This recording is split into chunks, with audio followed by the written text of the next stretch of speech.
Thanks for staying with us. Well, most parents have to deal with it at some point. Your child comes home with a black eye or hurt feelings because of a bully. But this day and age, bullying takes on many forms. Here to talk about the legal consequences of this social issue is attorney Adam Peoples. Adam, thanks so much for coming on. We appreciate it. I'm happy to be here again, Andrew. Thanks. It's great to have you. Now, there's been a lot of talk about bullying lately in the news, the consequences of it. Now, as a parent, if your child is accosted, abused verbally, physically at school or anywhere else, can you seek damages for that? You can, although I think that's maybe pushing it. I think really as a parent what you want is for your kid to be safe. I think an injunction, something equitable like a restraining order or maybe just somebody to make the behavior stop is really what you want. Do you get cases like these a lot?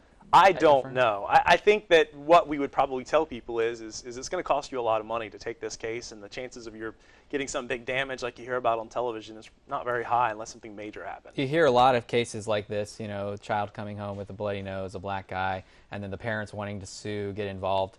But, you know, does there come a point where we just need to say, you know, sometimes that's life? Because, I mean, you and I grew up in an age where bullying was kind of part of life. That was part of growing up. But nowadays, because of social media and things like that, bullying becomes a lot more commonplace, I guess, because of the anonymity of the internet. Would you say that that's correct? Or? Yeah, and it's more publicized, and you hear about the effects, and I think it's just people you know, getting a chance to speak out. News media is covering it, and it's just an opportunity to really see what's going on, see the effects. Now, if your child is, you know, bullied online, say on Facebook or Twitter, and it's like written, do you have a libel case in that instance? You do, but it goes back to the same question of really what's it worth for you to pursue that. Technically, if somebody makes a statement about you, they assert it to be truth, and it's not truth, then yeah, you have a defamation claim. And you know, it's a lot of money too, so you have to kind of weigh if you really want to go that far. If it's bad enough, you know, maybe you do want to go that far, but you kind of have to weigh the pros and cons there.